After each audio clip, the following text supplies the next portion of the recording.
Hello everyone, welcome back to our channel Shiksha Vani. तो आज हम क्लास 9 का chapter 15 improvement in food resources करने जा रहे हैं। इसमें कुछ इंपॉर्टेंट पॉइंट्स है, जैसे ये न्यूट्रिएंट्स हमारे carbohydrate, protein, fats, vitamins and minerals, ये तीन हमारे शरीर के लिए बहुत ज़्यादा अमाउंट में चाहिए होते हैं। मैक्रो न्यूट्रिएंट्स होते हैं और ये हमारे पास माइक्रो न्यूट्रिएंट्स होते हैं जो कम मात्रा में चाहिए, लेकिन नहीं होगा हमारे शरीर में तो हमें डिफिशियंसी हो जाएगी। तो इसको पढ़ने के बाद हम वाइट रिवोल्यूशन जानेंगे, ग्रीन रेवोल्यूशन जानेंगे, सस्टेनेबल डेवलपमेंट जानेंगे और कैसे हम अपनी क्रॉप के प्रोडक्शन को एफिशिएंट बना सकते हैं वो जानेंगे। पर हम जानते हैं कार्बोहाइड्रेट्स के बारे में। कार्बोहाइड्रेट्स ब्लड कोलेस्ट्रॉल को कंट्रोल करने में मदद करता है, हमारे ब्रेन के फंक्शनिंग में मदद करता है, हमारे डाइजेशन में मदद करता है और ये हमारे बॉडी में लिवर और मसल्स में पाए जाते हैं। तो ये हमारे सिंपलेस्ट छोटे फॉर्म ग्लूकोज में टूटता है और ग्लाइकोजन के फॉर्म में स्टोर होता है और ये हमें मिलता है वीट, मेज़, राइस एक्सेट्रा, इन सब चीज़ों में हमें ये मिलता है। ये हमारी किडनी में भी होता है, किडनी के वर्क में मदद करता है मतलब। फिर आता है हमारा प्रोटीन। प्रोटीन हमारे शरीर के एंटीबॉडीज़ में होता है, एंजाइम के फंक्शनिंग में मदद होता है, इम्यून सिस्टम में होता है और जैसे मैंने बोला एंटीबॉडीज़ में मदद करता है। एंटीबॉडीज़ जो एक तरीके का प्रोटीन ही होता है। तो ये हमें मिलता है मिल्क से, पल्सेस से, फिश से। फिर आता है हमारे पास फैट। फैट हमारे शरीर में एक तरीके से प्रोटेक्शन का काम करता है, हमारे एनर्जी स्टोर करता है और ये फिर बाद में प्रोटेक्शन में सेल रिपेयरिंग, और ये हमारा इसका मेन काम है कि सेल रिपेयरिंग में हमें मदद करता है। ठीक है, जैसे मैंने फैट का बताया, प्रोटेक्शन में मदद करता है, एनर्जी स्टोर करता है ये। तो ये हमें मिलता है ऑयल में, सोयाबीन में। ठीक है, इसके बाद आता है विटामिन्स एंड मिनरल्स। जैसे मैंने बोला ये शरीर में कम मात्रा में चाहिए, लेकिन ये इसकी कमी होगी तो हमें डिफिशियंसी हो जाएगी। तो विटामिन्स हमारे शरीर में सेल्स को ग्रोथ में मदद करता है, हमारी बॉडी के ग्रोथ में मदद करता है। जैसे विटामिन ए की डेफिशिएंसी से हमें रतौंधी हो जाती है, हम आंखों से रात में देख नहीं पाते। बी से हमारे पास होती है बेरी, सी से स्कर्वी, डी से रिकेट्स, इन सब की कमी के कारण हमें ये होता है। और फिर मिनरल्स हमारे बोन में बहुत ज़्यादा, बोन के फॉर्मेशन में मदद करते हैं, जैसे कैल्शियम, फॉस्फोरस। ठीक है, तो ये हमें मिलता है फूड के वेजिटेबल में, फ्रूट्स में। ठीक है, वेजिटेबल, फ्रूट्स एंड स्पाइसेस। ठीक है, और इसके बाद हम पढ़ने जा रहे हैं white revolution and green revolution. White revolution हुआ था दूध के लिए। वर्गीस कुरियन इसके फादर ऑफ वाइट रेवोल्यूशन कहे जाते हैं। तो जब भारत में दूध की प्रोडक्शन में कुछ कमी आ रही थी और उतना एफिशिएंट इसका दूध का प्रोडक्शन था भी नहीं, तो वाइट रेवोल्यूशन हुआ, इससे दूध की कमी पूरी हुई। और फिर आता है हमारे ग्रीन रेवोल्यूशन। ग्रीन रेवोल्यूशन के फादर है एम स्वामीनाथन। ये इसलिए हुआ था कि जब हमारे भारत में प्रोडक्शन नहीं हो रहे थे, कम हो रहे थे, तब हमने हाई यील्डिंग क्रॉप्स का यूज़ किया। इसमें हम insecticides, pesticides first time use किए थे। और इसका एक ड्रॉबैक, जो मेजर ड्रॉबैक है कि अमीर किसान बहुत ज़्यादा अमीर हो गया और गरीब हो गया, क्योंकि जो इंसेक्टिसाइड्स थे, पेस्टिसाइड्स थे, या फिर जो सीड्स थी, जो यील्ड सीड्स थी, वो महंगी आती थी इस कारण। उसके बाद हमारा आता है सस्टेनेबल डेवलपमेंट।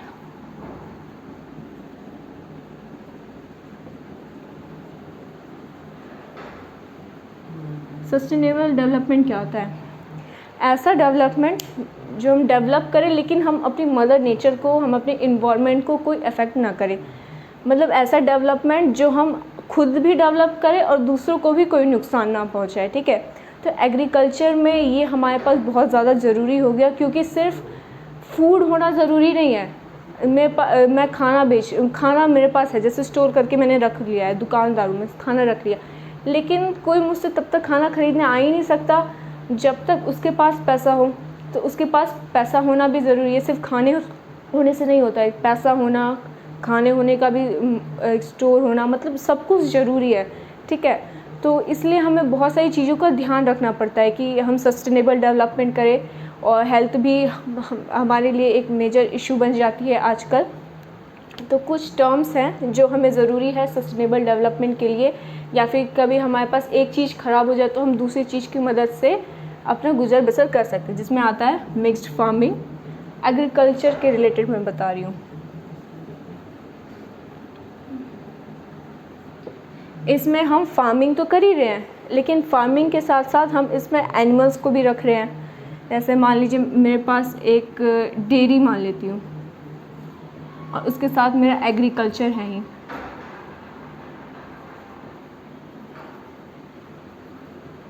एक साल मेरा क्रॉप ख़राब हो गया, लेकिन डेयरी से जो मुझको अंडे मिले, जो मुझको दूध मिला, वो तो मेरे पास है, वो मेरे गुजर बसर में काम आ सकता है। ये सस्टेनेबल डेवलपमेंट में भी आता है। इंटीग्रेटेड फार्मिंग, कभी कभी हम ऐसी फार्मिंग करते हैं जिसमें हम एक साथ दो दो चीज़ को रख लें। जैसे इक्वेटिक कोई प्लांट है, उसकी हम फार्मिंग कर रहे हैं, इक्वेटिक प्लांट की फार्मिंग कर रहे हैं, उसके साथ हमने फिशेस को भी रख ली। ये एक दूसरे की कमी पूरी करती रहेगा, ये उसको न्यूट्रिएंट्स देती रहेगी या फिर खाद देती रहेगी। और ये एक्वेटिक प्लांट्स में जो कीड़े मकोड़े लग जाते हैं या फिर कोई प्रॉब्लम हो जाती है तो फिशेस उनको खा लेगी। एक तरीके से दोनों का फ़ायदा भी हो गया इसमें। अगर हमारा कोई एक ख़राब हो जाता है तो दूसरे की मदद से हम रह भी सकते हैं। और हमारा थर्ड आता है इंटरक्रॉपिंग।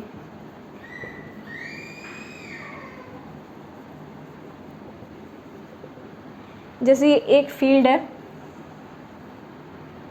यहाँ पे मैंने आलू उगा लिया,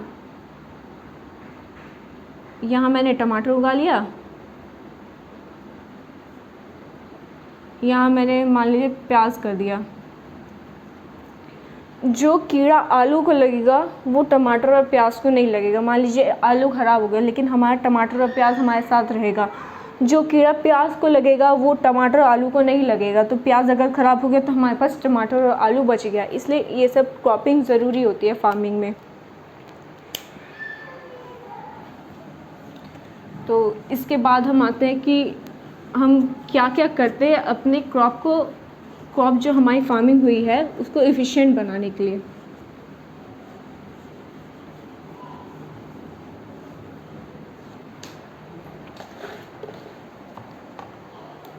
तो पहले हम कभी भी क्रॉप करते हैं तो हम क्या वहाँ के देखते हैं? सॉइल, क्लाइमेट, फोटो पीरियड, ठीक है।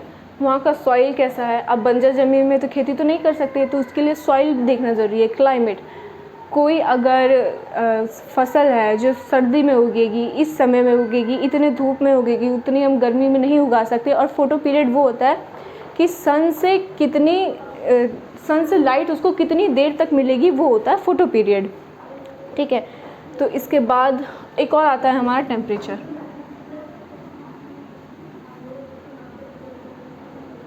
इसके बाद हमारा आता है खरीफ क्रॉप,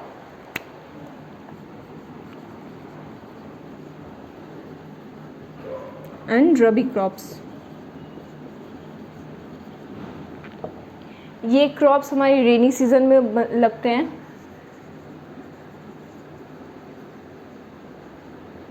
कब से कब तक? जून से अक्टूबर तक। जो क्रॉप हमारे रेनी सीजन में लगे जून से अक्टूबर तक, वो होता है हमारे खरीफ क्रॉप। जो रबी क्रॉप्स होते हैं हमारे विंटर सीजन में उगते हैं, और ये होता है नवंबर to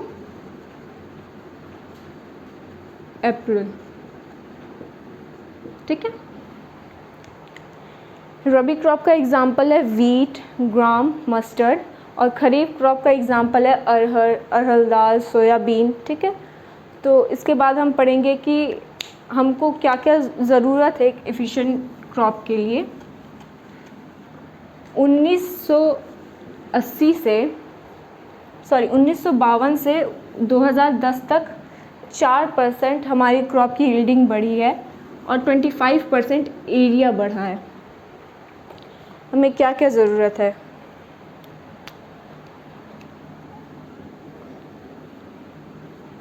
crop variety, crop production और क्रॉप की प्रोटेक्शन। क्रॉप वैरायटी क्या है?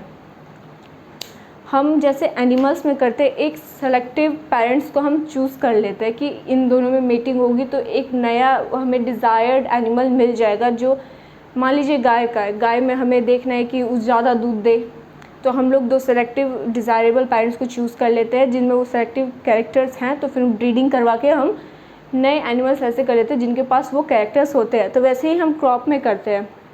क्रॉप में दो पेरेंट्स को लेते हैं और पेरेंट्स को लेने के बाद उसमें हम चूज़ करते हैं कि उनको क्या चाहिए, हमें उसकी लंबाई चाहिए या उसकी छोटाई चाहिए, उसमें कितना बीज चाहिए, तो उसमें हम पेरेंट्स को चूज़ करते हैं।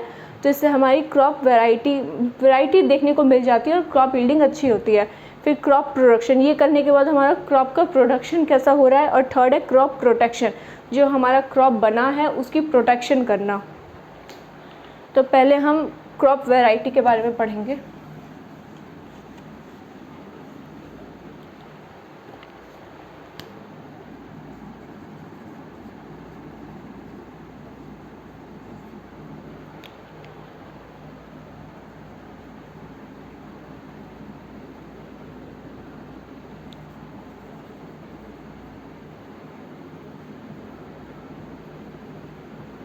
ठीक है, इसमें हम पेरेंट्स के सिलेक्शन करते हैं। ठीक है, जैसे मैंने बताया जो हमें डिज़ायर्ड चाहिए होते हैं, मतलब डिज़ायर्ड कैरेक्टर्स चाहिए होते हैं, इसलिए लेते हैं हम। इसके बाद आते हैं हमारे पास हाइब्रिडाइजेशन। ये एक टॉपिक है जिसमें हम वो प्लांट्स को लेते हैं जिसके जीन्स अलग अलग होते हैं, मतलब वो जेनेटिकली डिफरेंट होते हैं एक दूसरे से। ठीक है, और इसमें हमारे पास 3 आते हैं।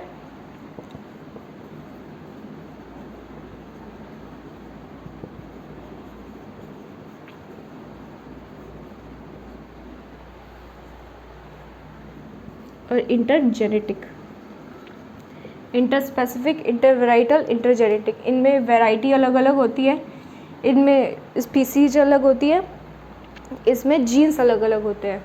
ठीक है, तो ये करने के बाद हमको फ़ायदा क्या क्या होता है।